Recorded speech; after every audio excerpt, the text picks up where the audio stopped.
말씀드릴 본문을 같이 좀 읽어 주시길 바라겠습니다.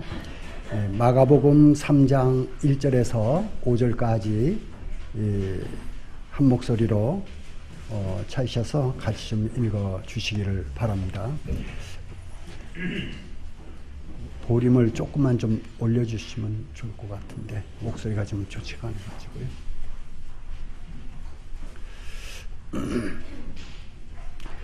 같이 읽어주시죠. 시작. 예수께서 다시 회당에 들어가시니 한쪽 손 마른 사람이 거기 있는지라. 사람들이 예수를 고발하려 하여 안식일에 그 사람을 고치시는가 주시하고 있거늘 예수께서 손 마른 사람에게 이르시되 한가운데 일어서라 하시고 그들에게 이르시되 안식일에 선한 것과 악을 행하는 것 생명을 구하는 것과 죽이는 것 어느 것이 옳으냐 하시니 그들이 잠잠하거늘 그들의 마음이 완악함을 탄식하사 노하심으로 그들을 둘러보시고 그 사람에게 이르시되 내 손을 내밀라 하시니 내밀매 그 손이 회복되었더라. 예, 감사합니다. 사회께서 말씀하신 대로 이제 18년도도 한 달을 남겨놓고 있습니다. 금년에도 국가적으로 또 사회적으로 다사다난한 그런 해였던 것으로 보입니다. 성도님들 개인의 삶에서도 참 큰 변화가 있었던 그런 성도님들도 있으리라고 생각을 해봅니다. 오늘 드리고자 하는 이 말씀은 손마른 자죠. 한쪽 손마른 자에 대해서 말씀을 교제하고자 합니다. 그 공간보험 마태, 마가, 누가 세 복음서에 다 나오는 말씀이죠. 주님 계셨을 그 당시에 실제로 있었던 사건입니다. 그리고 그 당시에 있었던 이 사건은 오늘날 우리에게도 역시 연관성이 있고 좋은 그런 교훈을 담고 있는 말씀으로 여겨집니다. 오늘 이 말씀을 통해서 여기 계신 모든 분들에게 주님의 깊은 은혜가 임하시기를 바라는 마음으로 말씀을 교제하고자 합니다. 먼저 이 말씀의 배경을 조금 간단히 말씀을 드리고 시작하겠습니다. 바벨론 포로 이후에 이스라엘이 이제 돌아오게 되죠. 그래서 에스라서, 느헤미야서가 기록이 되고 마지막으로 이제 선지자가 말라기 선지자가 됩니다. 그래서 말라기 선지자가 있은 연후에 약 400년 가까이 선지자가 없고 그 말씀에 이제 암흑 시대가 이루어지게 됩니다. 물론 그 가운데 하스몬 왕조가 일어서죠. 그 왕조를 메카비 왕조라고도 합니다.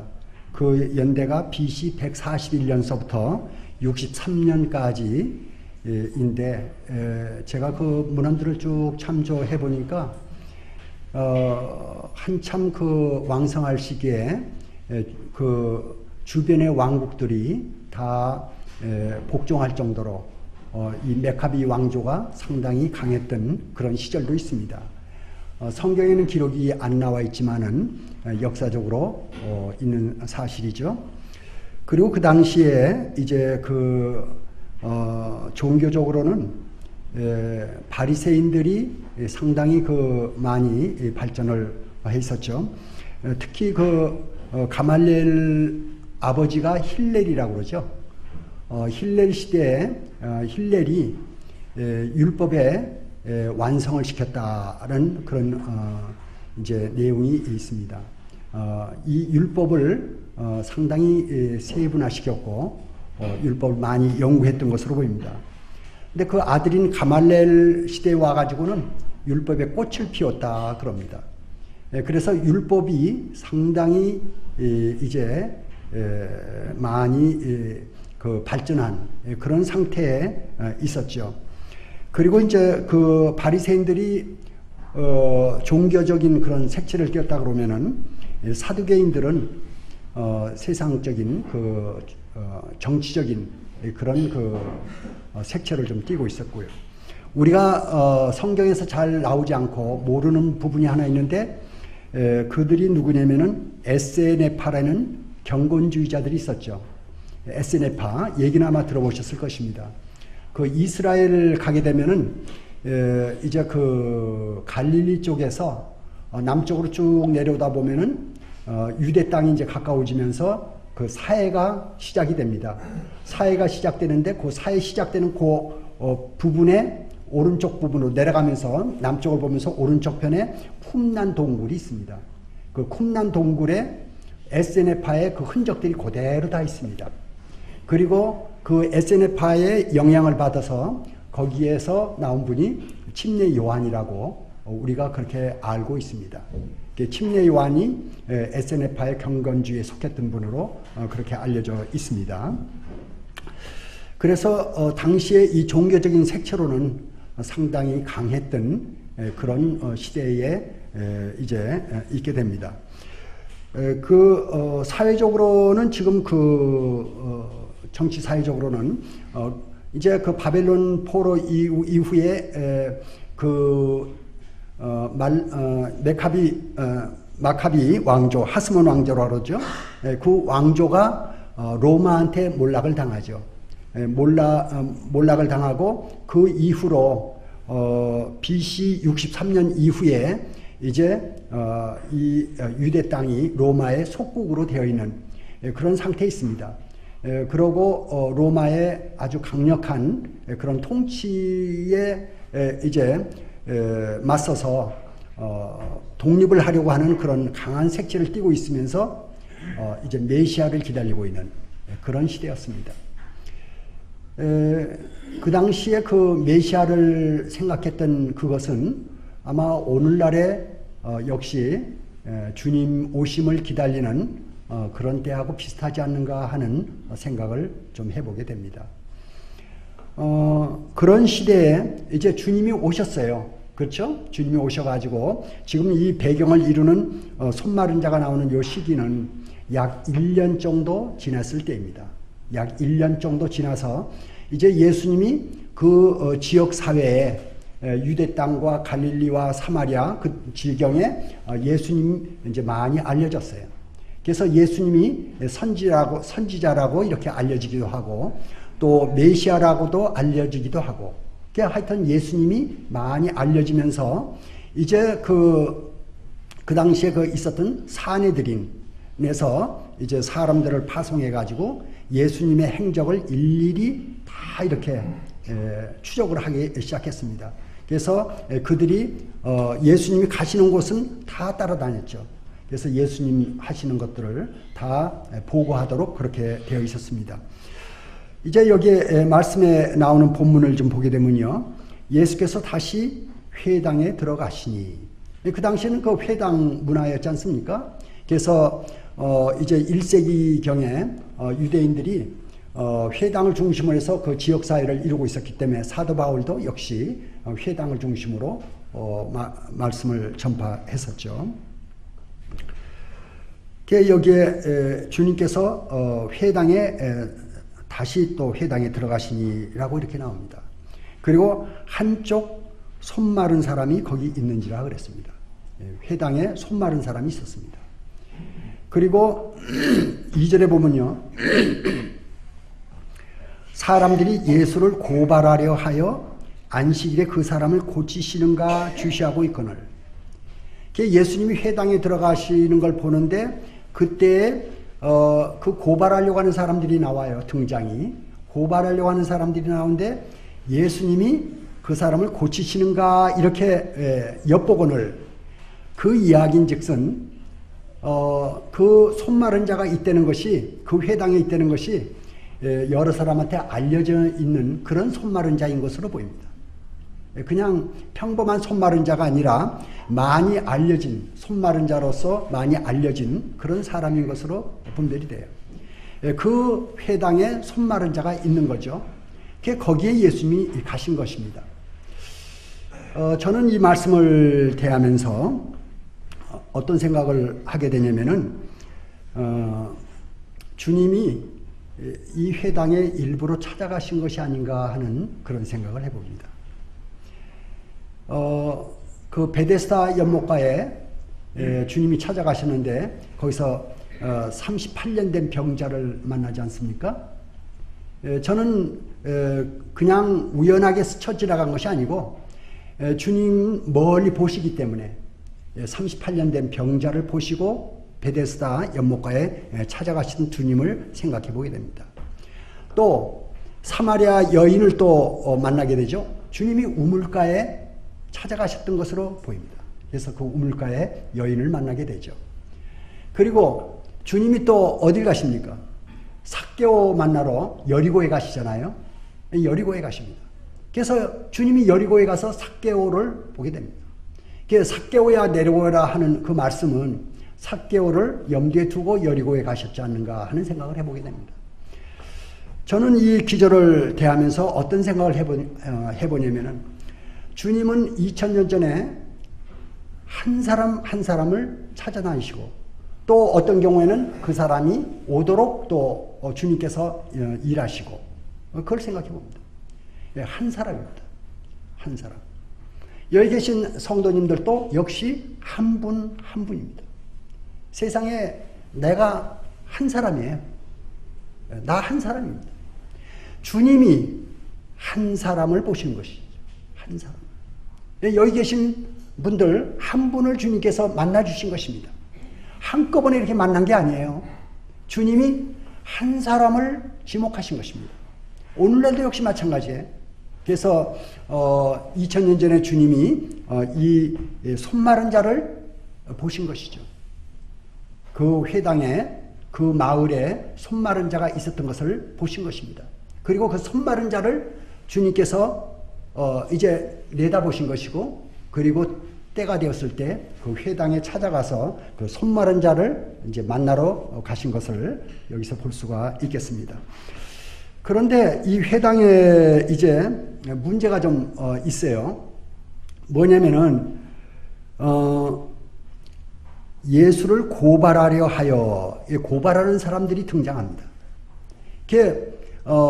이 성경의 그 흐름을 볼 것 같으면요, 사건이 이제 이루어질 때 거기에 등장 인물들이 이제 여러 인물들이 나옵니다. 아마 그 마을에 예수님이 오신다는, 이 당시 1년 정도 됐기 때문에 예수님은 그 지역 사회에 또 여러 그 유대 땅, 갈릴리, 사마리아 이쪽에 많이 알려져, 시돈 땅까지 이제 소문이 아마 나고, 데가볼리라든지 이런 쪽에도 이제 알려져 있었죠. 그래서 주님이 가신다고 하게 되면은 장정만 5,000명 정도 이렇게 모일 정도로 사람들이 몰려다녔잖아요.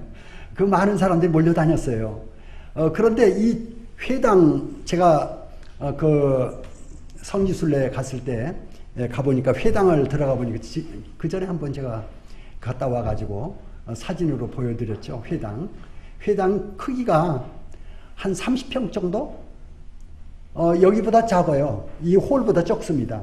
이렇게 원형으로 돼 있어요. 원형으로 돼 있고, 홀보다 적은 한 30평 정도 될 것 같아요. 거기에 가운데를 이렇게, 가운데 이제 그냥 편편한 동그란 원같이 편편한 데 있고, 이 가장자리를 돌아가면서 계단이 한 7, 8개 이렇게 층층으로 이렇게 돼 있어요. 쭉 돌아가면서 그렇게 돼 있고, 저 가운데 앞에 단상이 있고, 거기에 이제 말씀, 두루마리 말씀 이렇게 있고, 그래 돼 있습니다. 아마 제가 생각할 때 그 회당에 역사 이래로 그렇게 사람이 많이 모였을 때가 없을 것 같아요. 주민의 그 동네에 있던 많은 사람들 모였을 것이고 먼 마을에서 예수님 그분 병 고치시는 분 그렇게 알려져 있는 거죠. 그분이 이제 그 회당에 들어오는 거예요. 그러니 뭐 또 예루살렘에서 고발자들 그 종교 지도자들이 보낸 사람들도 이제 거기에 오고 그래서 그 회당에 아마 사람들이 가득 찼을 줄로 생각합니다. 지금 우리가 그 광경을 머릿속에 생각해 볼 수가 있어요. 주님이 들어가셨던 그 손마른 자가 있던 그 회당, 그 회당이 어느 회당인지는 우리가 지금은 알 수 없지만은 그 당시에 아마 있었던 어느 회당이겠죠. 그 회당에 주님이 들어가셨는데 거기에 모인 세 부류의 사람을 좀 생각해 볼 수가 있겠습니다. 첫째는 그 대적자들이죠. 고발하려고 하는 사람들. 고발하려고 하는 사람들은 이제 예수님을 어떻게 해서든 책 잡아서 예수님을 고발하려고 하는 그런 사람들입니다. 오늘날도 역시 마찬가지죠. 예수님을 대적하려고 하는 사람들이 세상에 참 많이 있습니다. 그래서 성도님들이 복음을 이렇게 전하게 되면은 그 전까지만 해도 아주 관계가 좋은 화기애애한 관계 가운데서 이렇게 얘기 나누다가 복음 얘기가 나오기 시작하면은 분위기가 이상하게 싸늘하게 식으면서 분위기가 이상해지죠. 그러면서 공격이 이제 들어오기 시작합니다. 공격이 들어오기 시작하죠. 그리고 나중에는 입에 담을 수 없는 아주 험한 얘기까지 나옵니다. 우리 주님을 대적하고 있는 이 어둠의 세력들, 그들이 사람들을 누르고 있기 때문에 불편한 거예요. 우리 주님의 아름다우심과 선하심, 인자하심, 주님 얘기만 나오면은 불편한 거예요. 사람들이. 왜 그렇습니까? 그 대적하는 어둠의 세력 때문에 그런 줄 압니다. 역시 주님 당시에 그 회당에 주님이 들어가시는 그 회당에 이제 사탄의 이제 종로로 타는 자들의 그 무리들이 거기에 함께 참석하고 있습니다. 그 다음에 또 한 부류를 우리가 생각해 볼 수가 있는데 많은 분들이 병 고치는 걸 봤어요. 중풍병자가 일어난 것도 봤어요. 그리고 주님 놀라운 기적들을 행하시는 것을 봤어요. 그래서 주님 그날도 아마 회당에 모이는 시간이 몇 시인지는 여기 나와 있지 않습니다. 그 회당에 모이는 그 시간, 그 즈음에 예수님이 어디에 가신다 하는 그것이 알려지기 시작하면서 주위에 많은 사람들이 거기에 아마 몰려들었으리라 생각합니다. 그들 생각 가운데 오늘은 주님이 무슨 일을 하실 것인가? 그게 관심사예요. 오늘은 주님이 어떤 기적을 일으키실 것인가? 그게 관심사예요. 오늘 주님이 또 생각할 수 없는 그런 일들을 하실 것을 이제 보고 싶은 호기심 이런 것들이 작용하는 거죠. 오늘날 역시 마찬가지예요. 오늘날 기적을 보고자 하는 사람들, 오늘날 사람이 상상할 수 없는 이런 이상한 일들 벌어지면 그런 거 보고 싶은 사람들이 있는 거죠. 그거는 하나님 그 메시아 되신 우리 주님과의 관계를 맺으려고 하는 그런 생각은 아닌 것 같아요. 오늘날도 역시 마찬가지입니다. 그래서 이 땅에 하나님께서 이 지상에 찾아오시고 이제 주님 가신 지 어연 2000년이 되어가는 이 시점에 하나님께서 이제 재림을 앞두고 계시는 이런 시대에 지금 있지 않습니까? 여전히 하나님께서는 기적을 일으켜가고 계셔요. 형편없이 살던 사람들, 또 살 소망까지 끊어지던 사람들, 그런 사람들이 마음의 변화를 받고 이제 하나님께로 돌아와서 새로운 삶을 시작하고 사람이 변화되는 이 기적 아닙니까? 이런 기적들이 이루어지고 있는데도 불구하고 세상 사람들은 여전히 하나님과 상관없이 그냥 자기의 호기심이나 또 재미를 위해서, 쾌락을 위해서 또 돈 버는 쪽으로 이렇게 살아가고들 있습니다. 그런 반면에 여기에 한 사람 누굽니까? 손 마른 자가 있습니다.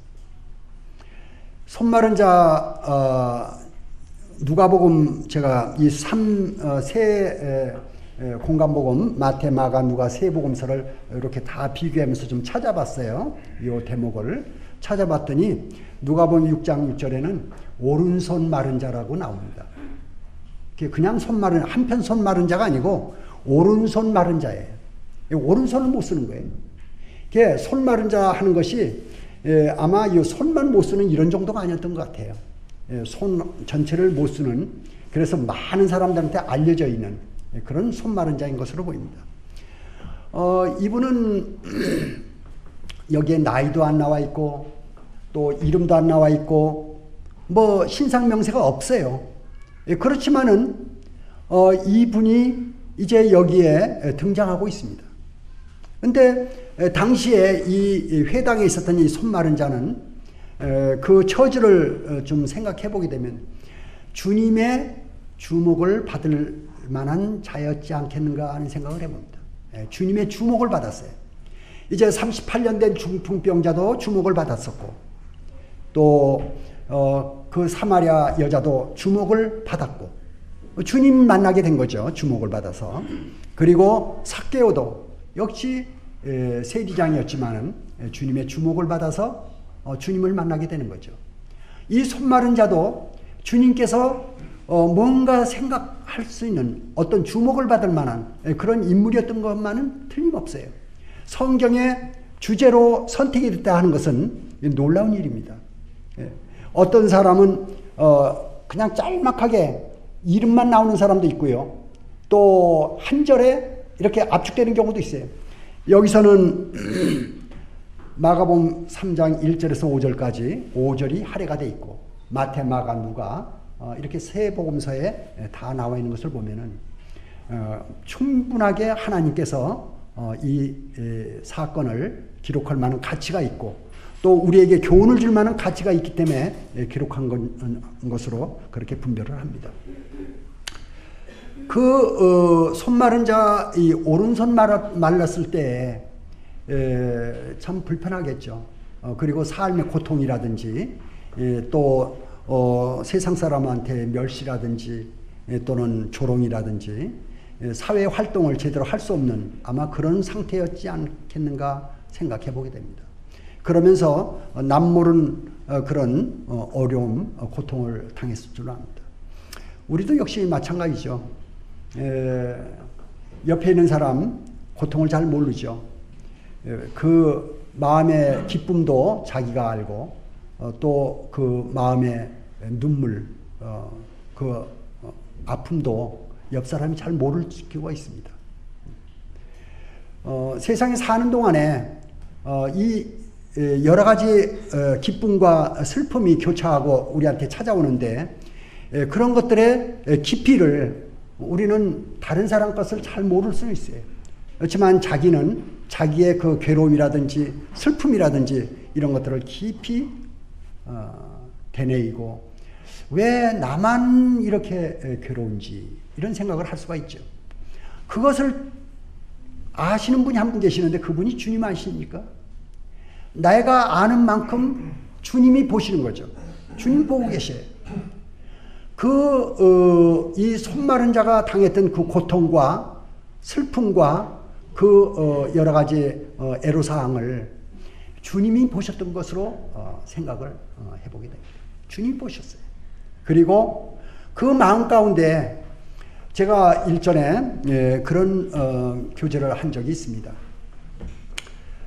그 12년 혈루증을 앓은 여인이 가만히 주님 앞 뒤에 가가지고 주님 옷깃만 만져도 그 혈루가 이제 나을 것으로 생각하고 주님의 옷을 만졌죠. 주님의 옷을 만지는 순간 알았어요. 자기 병이 나은 것을 바로 직감적으로 느낌으로 알았습니다. 그리고 주님도 알았어요. 주님도 그 능력이 빠져나간 것을 알았어요. 나를 만진 자가 누구냐? 이렇게 물었죠. 그때 제자들이 뭐랍니까? 주님, 무슨 말씀을 하십니까? 지금 사람들이 이렇게 많은 사람들이 밀고 밀치는데 주님 만진 사람이 한두 사람입니까? 아니다. 내 능력이 빠져나갔다는 것입니다. 능력이 나간 거예요. 바로 이 혈루증 앓은 여인은 그 믿음으로 주님을 다가간 것이고 주님을 만진 것이죠. 저는 그 생각을 해봐요. 이 손 마른 자, 그 고통 가운데 소문이 들립니다. 큰 선지자가 일어났는데 그 선지자가 이제 병자들을 고친 자들, 죽은 사람도 살린다더라. 이런 소문이 들린 거예요. 그때 이 손 마른 자 마음 가운데 혹시 나도 나을 수 있지 않을까? 불가능해. 이 손 마르는 것이 다시 소생된다는 것은 불가능한 거예요. 예. 그렇지만은 그 메시아 이야기, 큰 선지자 이야기를 들었을 때 나도 가능할까? 하나님은요, 시편 14편의 말씀이 그렇게 나오죠. 하늘에서 하나님을 찾는 자가 있는가 보려 하신지요. 그랬습니다. 다 치우쳐 한 가지로 치우쳐 죄를 행하는 자가 되고 하나님을 찾는 자가 없었다. 이렇게 나옵니다. 하나님께서 지금 보고 계셔요. 모든 사람을 보고 계십니다. 하나님을 찾고 있는 자를 하나님이 찾고 계시죠. 구원받은 분이나 구원 안 받은 분이나 하나님의 관심은 하나님 찾는 자입니다. 마음 가운데 조용히 하나님을 생각하면서 다가가는 사람, 하나님께로 다가가는 사람을 하나님께서 찾고 계십니다. 그리고 그 하나님을 향해 나오는 그 걸음이, 하나님께 다가오는 그 마음씀이 진실일 때 하나님이 가까이 하시게 되죠. 저는 이 손 마른 자에게도 우리는 알 수가 없어요. 그 내용을 자세히는 알 수가 없습니다. 그렇지만은 주님이 다가가실 때에는 이유가 있다고 생각해요. 이 성경에는 소용없는, 쓸모없는 이야기는 하나도 없고요. 쓸데없이 그냥 써놓은 이야기는 없다고 봅니다. 꼭 필요하기 때문에 주님께서 쓰셨고요. 또 그 장소에 그 말씀이 적재적소로 하나님께서 기록하셨다고 저는 그렇게 믿습니다. 이제 이 손 마른 자에게 주님이 다가가셨을 때는 주님과의 어떤 주님이 가셔야 될 만한 이유가 있었을 것으로 그렇게 보입니다. 저는 이 말씀을 대하면서 오늘날 우리는 어떻습니까? 이 당시에 참 그 종교 지도자들도 있었고 또 동네 사람도 있었고 수많은 사람들, 그 회당에 많은 사람이 모였지만은 주님이 마음에 두신 한 사람, 그 사람이 손 마른 자입니다. 주님이 마음에 두신 사람이 있어요. 오늘 우리가 여기 지금 앉아 있지 않습니까? 여기 계신 분들이 어느 날 주님이 찾아오셨잖아요. 주님이 마음에 두셨잖아요. 어떻게 이 자리에 앉아 있을 수가 있습니까? 주님이 여기 계신 한 분을 보시고 만나주신 거 아니에요? 주님께서 만나주셔서 이제 주님 그 사랑을 마음 가운데 깨달은 것이죠. 주님이 만나주셨어요. 이 손 마른 자를 만나주셨듯이 이제 여기 계신 한 분 한 분을 주님이 만나주신 것입니다. 그리고 그 다음에 이 아브라함의 생애를 또 보면요. 주님이 아브라함 생애 몇 번이 나옵니까? 어떤 때는요. 이제 갈대아 우르에서의 이야기가 나옵니다. 여호수아에 보게 되면은요. 갈대아 우르 얘기가 나와요. 그리고 이제 또 하란에서 얘기가 나옵니다. 그리고 세겜 땅에서 이야기가 나와요. 그리고 이제 쭉 연결됩니다. 그리고 어떤 때는 십몇 년 동안 아무 소식이 없어요. 아브라함을 지켜보고 계시지만 하나님께서요. 아브라함을 지켜보고 계시지만은 그 하나님과의 그 교통의 내용은 기록이 없어요. 우리 생애도 역시 마찬가지로 봅니다. 우리 생애도 하나님이 등장하실 때가 있어요. 나의 생애 가운데 하나님이 일하셔요. 그러면서 직접적으로 역사하십니다. 그러고 그 간격이 있어요. 5년이 됐든 3년이 됐든 10년이 됐든 하나님께서 시간을 주십니다. 그 시간 안에, 그 시간 가운데서 우리의 삶을 어떻게 살아가느냐 하는 것입니다. 내가 하나님을 생각하면서 사는지 아니면은 그 시간들을 무익하게 허비하고 있는지, 그건 자기의 몫이에요. 충성된 자들이 이 지상에 많이 살아갔죠. 그리고 성경에 기록이 되어 있습니다. 충성된 자들, 어떤 자들이었어요?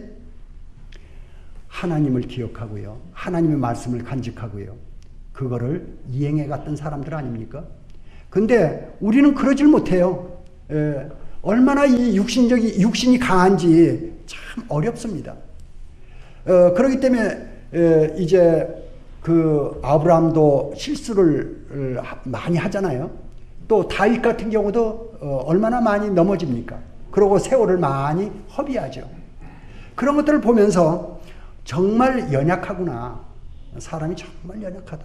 우리는 주님이 도와주시지 않으면 우리는 어떻게 할 수 없는 정말 육신적이요, 안목적이요, 정욕적이요, 그런 사람들이. 나귀한테 비교를 했죠. 나귀, 염소.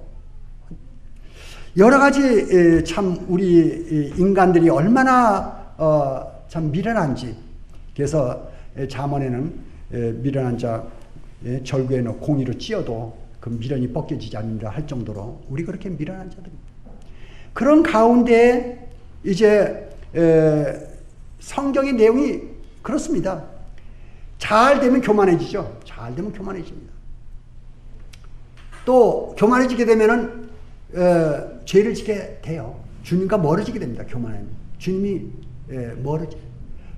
주님이 안 계시면은 죄가 들어옵니다. 그래서 사람이 죄를 짓는 것이 두 가지인데 하나는 범죄요, 하나는 교만죄입니다. 그래서 범죄 밑으로 와서 범죄하게 되고 위로 와서 교만죄에 빠져서 다시 떨어지게 되고 이걸 반복하게 됩니다. 우리가 우로나 좌우로나 치우치지 아니하고 주님과 함께 그 길을 잘 갈 수 있다는 것은 참 어려운 거예요. 주님과 동행한다는 것이 쉬운 것이 아닙니다. 그런데 어떤 사람들이 그런 길을 가냐면은 막달라 마리아와 같은, 그거 보면은 다 제자들, 12 제자들 다 숨어 있을 때 막달라 마리아 그 무덤에 가서 주님을 만나지 않습니까? 정말 어쩔 수 없는 상황 가운데서 구원받은 은혜를 크게 입은 자들이 그 생애를 주님 앞에 이렇게 드리는 것들을 볼 수가 있습니다. 우리는 정말 연약한 자들이고 참 부족한 자들이죠. 근데 하나님께서는 그런 자들을 눈여겨 지켜보고 계십니다. 지금도 그 당시에 손마른 자를 지켜보시고 찾아와 하셨던 그 주님이 지금도 우리 한 사람 한 사람을 지켜보고 계시고 주님께 가까이 오는 그런 마음씀 또 발걸음이 있으면은 주님이 역사하시는 이런 것들을 우리가 생각해 볼 수가 있겠습니다. 이제 이 세 부류의 사람들이 있는데 다행히도 제가 주님 만난 사람이 된 것에 대해서 감사하는 마음이 있습니다.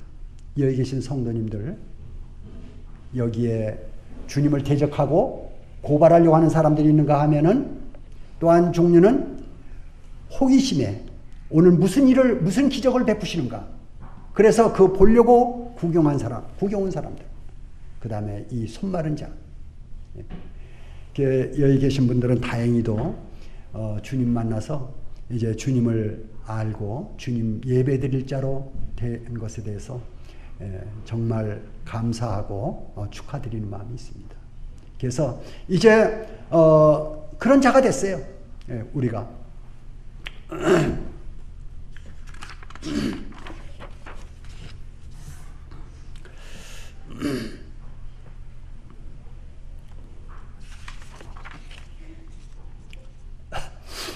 주님께서 이제 그 안에 들어오셔가지고 물으시는데 그들에게 이르시되 안식일에 선을 행하는 것과 악을 행하는 것, 생명을 구하는 것과 죽이는 것 어느 것이 옳으냐 이렇게 물으셨습니다.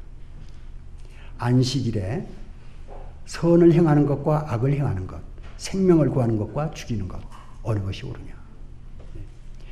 안식일이 많이 왜곡되어 있었죠. 안식일에 나중에 기회가 되면은 한 1시간 정도 안식일에 대해서만 좀 어느 형제님이 교제해 주셔도 될 것 같습니다. 안식일이 참 할 얘기가 많죠. 안식일에 대해서도. 그 구약에 나오는 그 안식, 불도 피우지 말라고 그랬어요. 완전히 쉬라고 그랬습니다. 그 내용은 이제 히브리서에서 해석이 됩니다. 히브리서 4장에 오게 되면 해석이 되는데 그런 해석이 있어요. 히브리서에 보게 되면은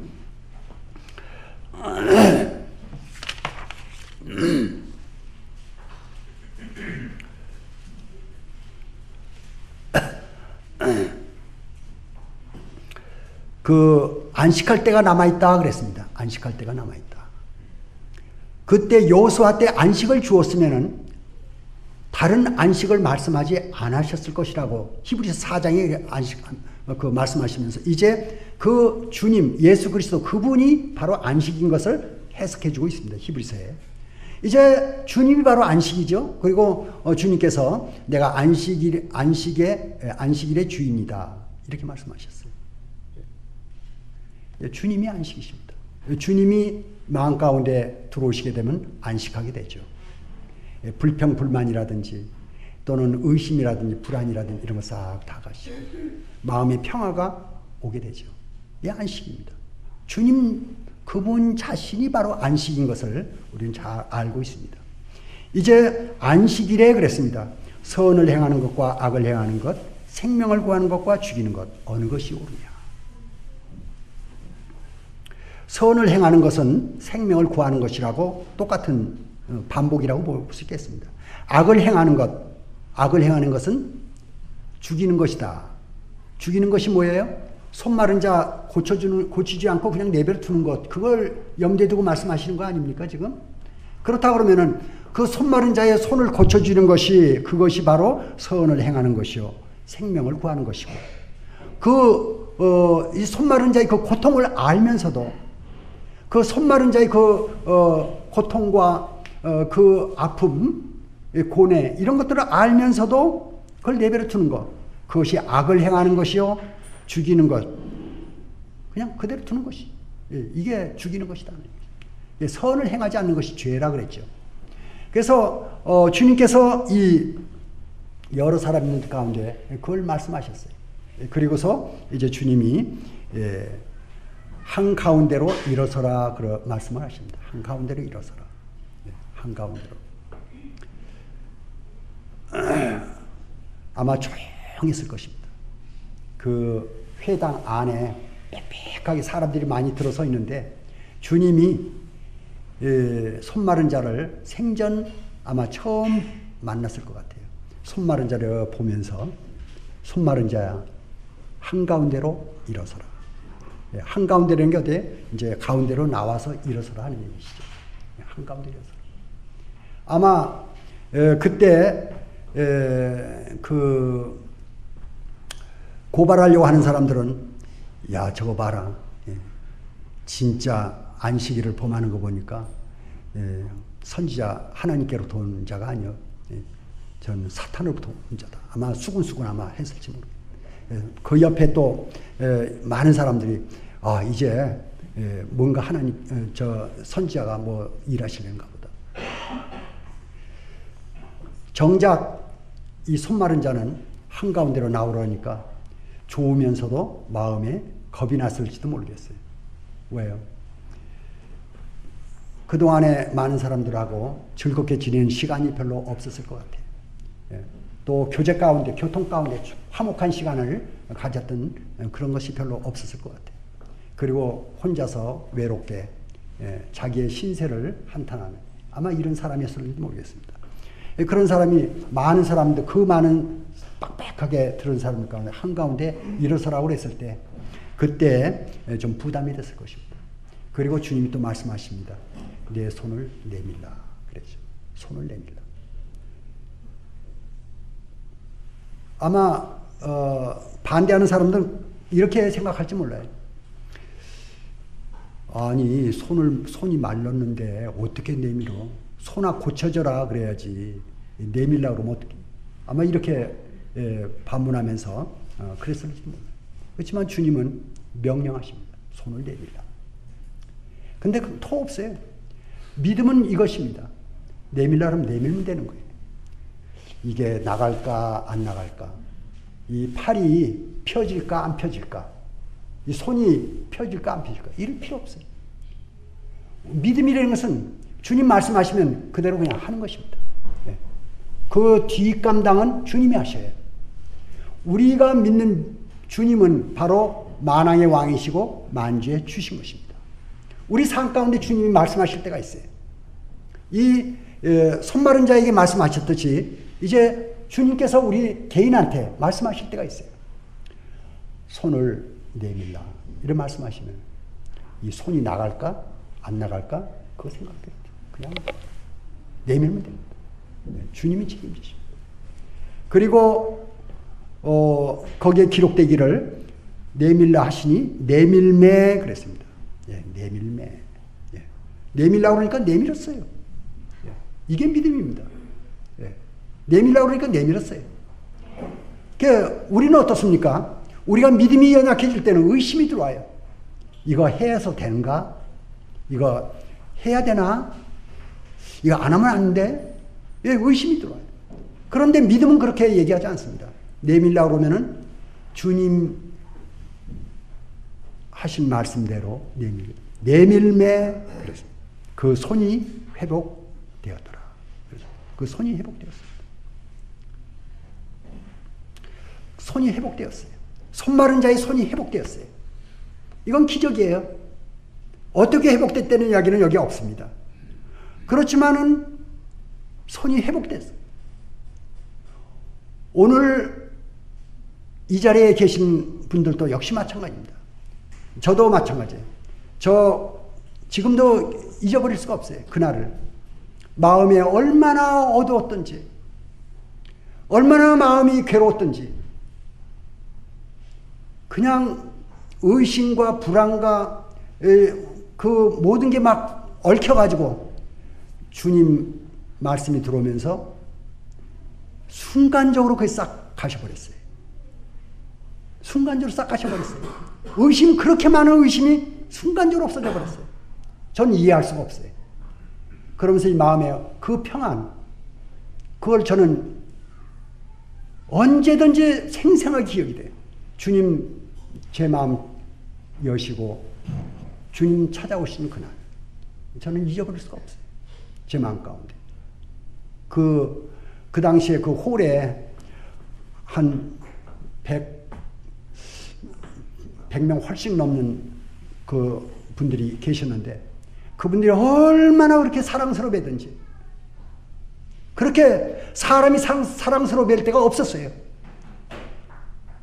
얼마나 사랑스러워 뵀든지 제 마음이 변한 거예요. 세상은 변하지 않았어요. 세상은 그대로입니다. 제 마음의 변화가 온 거예요. 하나님께서 이런 일을 하셔요. 하나님께서 이 회당에 손 마른 자의 손을 변화시켰듯이 우리의 마음을 변화시킵니다. 우리의 삶을 변화시킵니다. 우리로 하여금 이제 이 땅에서 믿음 없는 자들이 믿음을 갖는 그런 삶을 살도록 하시지 않습니까? 그 손이 회복되었더라. 이제 그 손 마른 자의 손을 회복해 주신 그분은 바로 천지를 지으신 하나님이시지. 그분이 사람이 돼서 이 땅에 찾아오시고 그분이 이제 사람을 만나게 되면 그 사람 그 마음을 다 보십니다. 그리고 그 눈이 불꽃 같다고 그러셨는데 이제 나중에 심판하실 땐 그렇게 표현하실 수가 있겠습니다. 역시 불꽃 같은 그 눈이시지만은 그 눈은 인자하신 우리 주님이십니다. 그 백성들이 그 당시에 유리하는 목 잡는 양과 같았다 그랬습니다. 그 로마 사람들이 세금을 포탈하고요. 또 그 당시에 있었던 세리들을 통해서 그 백성들을 엄청 괴롭혔습니다. 또 종교 지도자들이 백성들을 참 이렇게 불쌍히 여기고 잘 인도해야 될 책임 있는 사람들이 거기에 군림하고 불쌍히 여기는 마음들이 전혀 없었죠. 이 땅에 모든 사람들이 그냥 자기 중심 아닙니까? 자기 중심적으로 살아가고 있죠. 옆에 있는 사람 어떤 처지에 있든지 전혀 상관이 없어요. 근데 주님이 한 사람 한 사람 돌아보시고 그 마음을 위로하시고 그리고 삶의 희망을 주시는 것입니다. 이제 그 회당에 손마른 자를 찾아왔던 주님이 우리에게 찾아와 계십니다. 그 주님이 저의 주인이 되셨고 여기 계신 분들의 주인이 되셨습니다.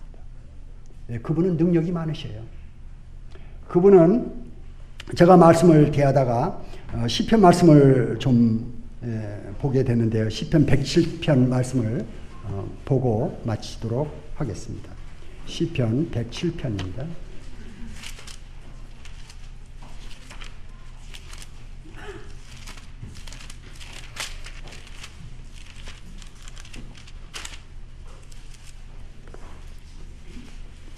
(33절부터) 좀 보죠. 시편.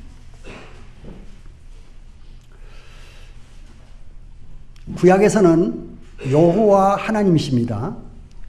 그래서 스가랴서 14장에 보게 되면 여호와의 발이 감난산에 서실 것이요 그렇게 나오는데 이제 신약에 오게 되면은 예수 그리스도의 발이 이제 그 땅에 서게 됩니다. 33절 읽게 되면 여호와께서는 강이 변하여 광야가 되게 하십니다. 강이 변화해서 광야가 되게 하신다고 했습니다. 샘이 변하여 마른 땅이 되게 하시며 샘이 변하여 마른 땅이 되게 하시며 그 주민의 악으로 말미암아 옥토가 변하여 염전이 되게 하신다.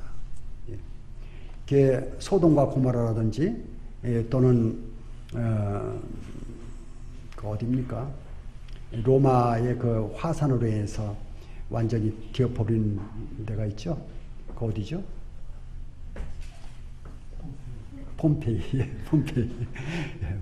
폼페이. 그 악이 너무 극심해가지고 소돔과 고모라 같이 악이 극심해가지고 화산으로 그냥 뒤엎어버린 그런 이 국가적으로도 마찬가지, 사회적으로도 마찬가지고 악이 너무 극심하게 되면은 천재지변이 덮어버리게 되죠. 주민의 악으로 말미암아 옥토가 변하여 염전이 되게 하시며 그랬습니다. 광야가 변하여 못이 되게 하시며 마른 땅이 변하여 샘물이 되게 하시고 그래서 여기 보게 되면 강이 변하여 광야가 되는 것은 좋은 곳이 나쁜 곳으로 이렇게 변하는 것이지만 또 광야가 변하여 못이 되게 한다.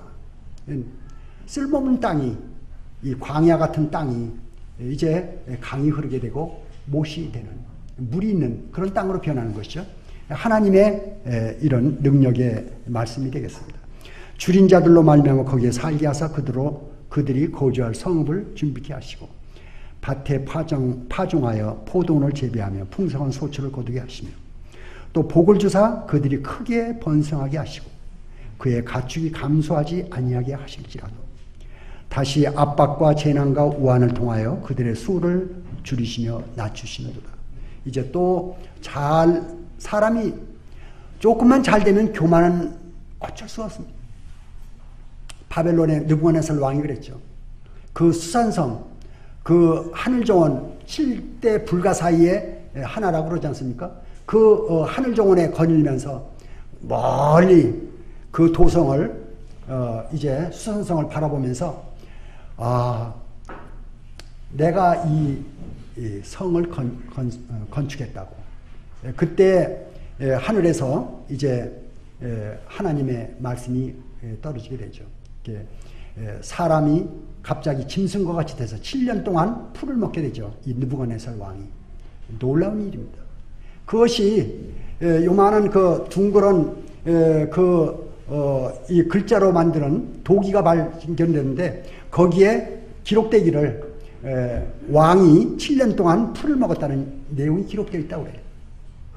역사적인 사건이에요. 그것이 다니엘서에 기록이 되어 있는 것입니다. 사람이 잘 되면 교만할 수가 있어요. 그렇기 때문에 하나님께서는 잘 되는 거 좋아하시지 않는 게 아니고 좋아하십니다. 모든 사람이 잘 되길 원하셔요. 그런데 겸손하길 더 원하십니다. 잘 돼도 겸손하게 되면 하나님이 더 크게 복 주십니다. 겸손이 복이에요. 근데 사람이 겸손하지 못하고 못한 사람들 경멸하고 멸시하고 나는 이런데 이렇게 고립되게 되고 어려움이 찾아오게 되는 것이죠. 그래서 압박과 재난과 우환을 통하여 그의 수를 줄이시며 낮추셔요. 하나님이 낮추십니다. 여호와께서 고관들에게는 능력을 쏟아부으시고 길 없는 황야에서 유일하게 하시나 궁핍한 자는 그의 고통으로부터 건져주시고 그의 가족을 양떼같이 지켜주시나니 정직한 자는 보고 기뻐하며 모든 사악한 자는 자기 임을 봉하리로다. 하나님의 말씀을 정직한 자들은 기뻐한다고 그랬어요. 하나님의 말씀이 선하시고 자비로우시고 하나님 말씀은 선을 향해 나갑니다. 모든 사람을 평화롭게 하십니다. 그런데 악에 대해서 또 교만에 대해서 이 말씀은 거치게 되죠. 그래서 뭐라고 그러냐면 사악한 자는 입을 봉한다. 할 말을 잃어버리게 되겠죠. 지혜 있는 자들은 이러한 일들을 지켜보고 여호와의 인자하심을 깨달을지어다. 지혜 있는 자. 지혜 있는 자가 누구냐고 성경에 되어 있죠. 이 세대의 변사가 어디느냐. 지혜 있는 자가 어디느냐. 하나님께서 이 세상의 지혜를 미련케 하신 것이 아니냐. 사람이 자기 지혜로 하나님을 알 수 없는 거로 하나님께서